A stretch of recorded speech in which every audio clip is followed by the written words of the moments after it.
Hello students. Students, today we will start the remaining part of chapter The Rise of Nationalism. In this we will start from the fifth point Visualizing the Nation. Students, होता ये है बेटा कि किसी भी राष्ट्र को एक पहचान देने के लिए हमारे स्कॉलर्स ने या यूरोपियन स्कॉलर्स ने बेटा कुछ फिगर उनको अलॉट किए, उनको बोला गया एल्गोरी। स्टूडेंट्स, यहाँ पर एल्गोरी मीन्स होता है किसी भी चीज़ को एरिया को या राष्ट्र को बेटा चित्रात्मक प्रस्तुत करना, मीन्स एक एज अ फिगर के रूप में, ठीक है ना। जैसे आप देखिए भारत माता के फिगर को, बेटा ये है भारत माता का फिगर, है ना। तो ये अगर आप देखिए कहीं पर, तो जो ये लेडीज़ का फिगर इसमें दिया गया है बेटा, ये आपको रियलिटी में कहीं नहीं मिलेगा, बट एक इमेजिनेशन किया गया है अपनी मदरलैंड को शो करने के लिए। तो ऐसे ही जो विजुलाइजिंग द नेशन में यही किया गया कि यूरोपियन स्कॉलर्स ने बेटा अपनी लैंड को एक एल्गोरी के रूप में शो किया।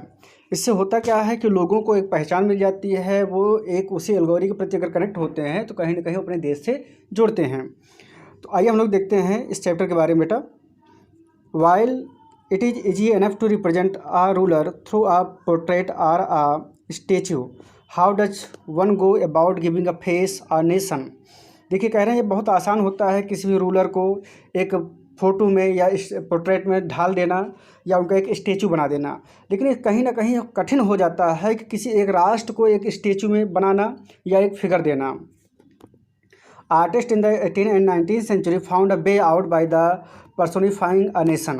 तो क्या हुआ कि 18वीं शताब्दी तक, 18वीं 19वीं शताब्दी में जो आर्टिस्ट थे बेटा, उन्होंने एक नया एक मीडियम खोजा कि किसी राष्ट्र को एक पहचान दिलाना।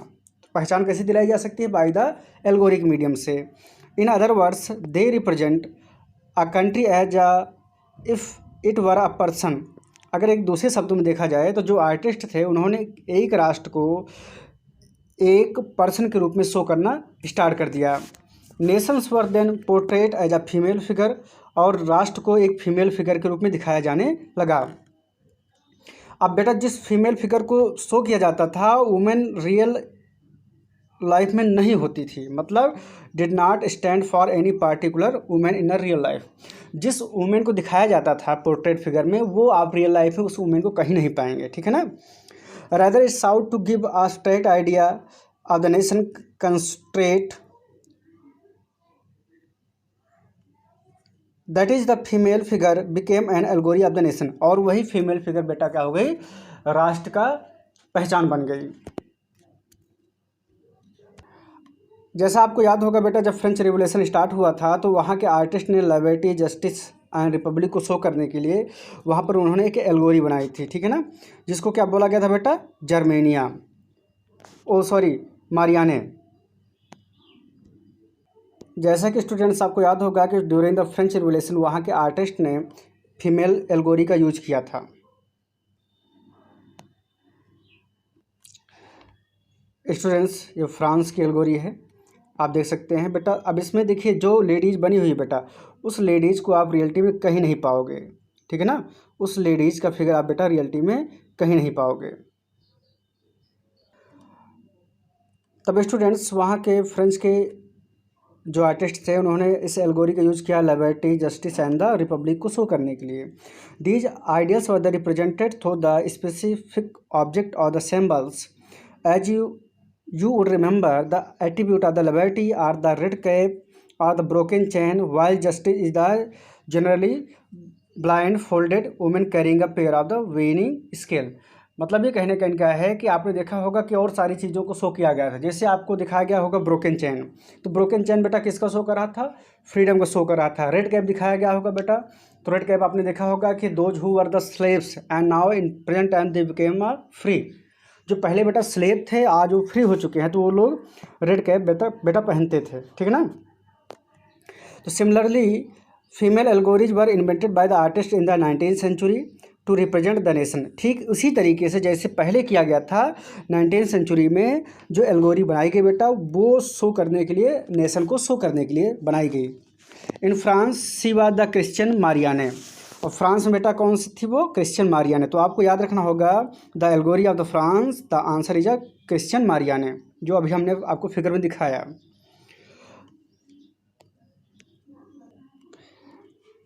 विच underline the idea of the people's nation. आपको ये भी ध्यान रखना है, जो पीपल्स का मतलब लोगों का राष्ट्र का आइडिया लेकर के, अर्थात डेमोक्रेसी का आइडिया लेकर के उनको बनाया गया था। Her characteristics were drawn from those of the liberty and the republic, the red cap, the tricolour, the cockade. आपने देखा होगा इमेज में कि उनके सर पर एक ताज रखा हुआ था जो पत्तियों बना हुआ था, cockade. Statue of the Marianne were created in a public square to remind the public of the national symbol of unity and persuaded them to identify with it.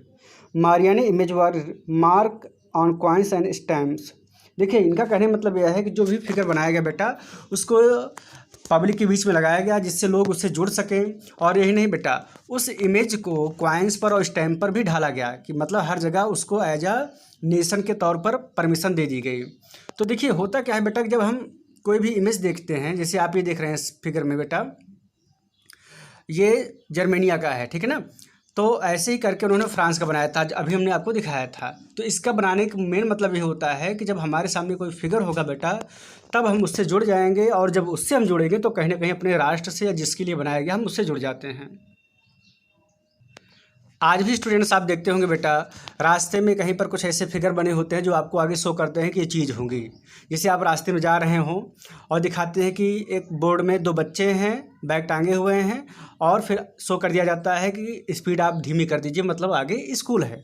या जेब्रा क्रॉसिंग की आपको दिखाते हैं, या रेलवे क्रॉसिंग होती बेटा तो figure बना देते हैं, या कोई हॉर्न बना देंगे, है ना, और उसको दिखाएंगे कि हॉर्न बना करके, और उसके सामने दिखा देते हैं, क्रॉस मार देते हैं। इसका मतलब क्या है कि हॉर्न बजाना मना है, यहाँ पर क्या है, प्रोहिबिटेड एरिया है। तो कहीं ना कहीं क्या होता है कि कुछ चीज़ें शो की जाती हैं कुछ चीज़ों को समझाने के लिए।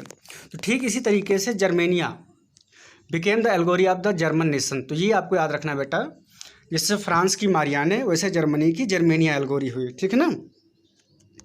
इन visual representation Germania wear the crown of oak leaves as the German oak stand for the heroism. अब देखिए, इन्होंने अपने सर पर ओक लीव्स को पहना हुआ है, जो कि हीरोइज्म को मतलब सुपीरियर पावर को शो करता है, ठीक है ना। अब देखिए, इनके हाथ में बेटा स्वॉर्ड है, तलवार दी गई है, और इन्होंने अपने हाथ में फ्लैग लेके चल रही हैं बेटा। तो ये जो भी कुछ शो किया गया है, ये दिखाने के लिए शो किया गया है कि आपका जो राष्ट्र है सबसे पावरफुल है, और अब आप एक रिपब्लिक कंट्री बन चुके हो। स्टूडेंट्स आप देख लीजिएगा इसमें, जर्मेनिया जो फिगर बनाया था बेटा, उसने बनाया था फिलिप बेट ने 1848 में। अब यहाँ पर कुछ सिंबल्स दिए गए हैं बेटा, जिनको आपको समझना है और उनकी मीनिंग भी हैं। जैसे कि आप देखिए बेटा, broken chain being freed, breast plate with eagle symbol of the German empire strength, crown of oak leaves heroism, sword readiness to fight. तलवार का मतलब क्या हुआ कि हम रेडी हैं फाइट करने के लिए। अगर हम पर कोई आक्रमण करेगा, हमारे देश की एकता और अखंडता को नष्ट करेगा, तो तुरंत उससे हम फाइट कर डालेंगे, मतलब हम पीछे नहीं हटेंगे अपने देश की एकता को बनाए रखने में। Olive branch around the sword, willingness to make peace, है ना। तो इसका मतलब क्या हुआ कि जो ओलिव ब्रांच हैं उनके बगल में, इसका मतलब हुआ कि हम शांति समझौता के लिए भी तैयार हैं। Red black and gold tricolour flag of the liberal nationalism in 1848 banned by the duke of the German states, rays of the rising sun being a new era. सूर्योदय को होना आपने देखा होगा 9th वाले में, है ना, जिसमें एक आँख थी, ऐसे दिखाया गया था बेटा चारों तरफ। जिसका मतलब क्या हुआ कि एक न्यू इरा अर्थात एक न्यू टाइम पीरियड का उदय हो रहा है। टाइम पीरियड का मतलब क्या हुआ कि अभी तक राजा का शासन चल रहा था, अब हम लोग फ्री हो चुके हैं बेटा, और आ गए हैं किसमें, अब एक न्यू इरा में। देखिए, यहाँ पर वो सारी चीज़ें दी गई हैं बेटा, ब्रोकन चैन है, ओलिव लीव्स हैं, आपका ये ट्राई कलर का फ्लैग है, स्वॉर्ड है ना, ये सारी चीज़ें इसमें दिखाई गई हैं बेटा। यहाँ पर एक फिगर दिखाया गया the fallen of Germania Julius Hubner 1850। तो यहाँ पर दिखाया गया है कि जर्मेनिया फॉलन मतलब जर्मनी का जो हुआ, कुछ ऐसी घटनाएं हुई 1850 में जिसकी वजह से जर्मनी को बहुत हानि हुई। तो यहाँ पर इस फिगर के थ्रू दिखाया गया है फॉलन ऑफ जर्मेनिया को। आइए बेटा देखो, Germania guarding the Rhine. Rhine river है, अभी देख सकते हैं बेटा ये फिगर में दिखाया गया राइन रिवर को। और राइन रिवर पर जर्मनी या जर्मेनिया वाच करे, अर्थात अपने देश को रक्षा के लिए जो एल्गोरी है वो दिखाया गया है कि अब अपने देश की रक्षा के लिए वो राइन रिवर पे स्टैंड है। अर्थात राइन रिवर से ही आक्रमणकारी अंदर आते थे जर्मनी में।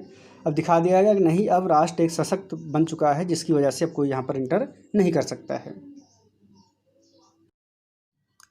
Students, you can take the screenshot for your notes.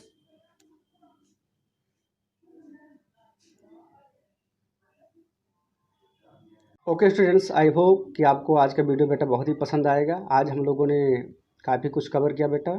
Video थोड़ा लंबा हो जाता है बट आप लोग मान चलिए कि हम हर उस पॉइंट को कवर करते हैं जो आपके लिए बहुत ही ज़रूरी है। ठीक है ना बेटा?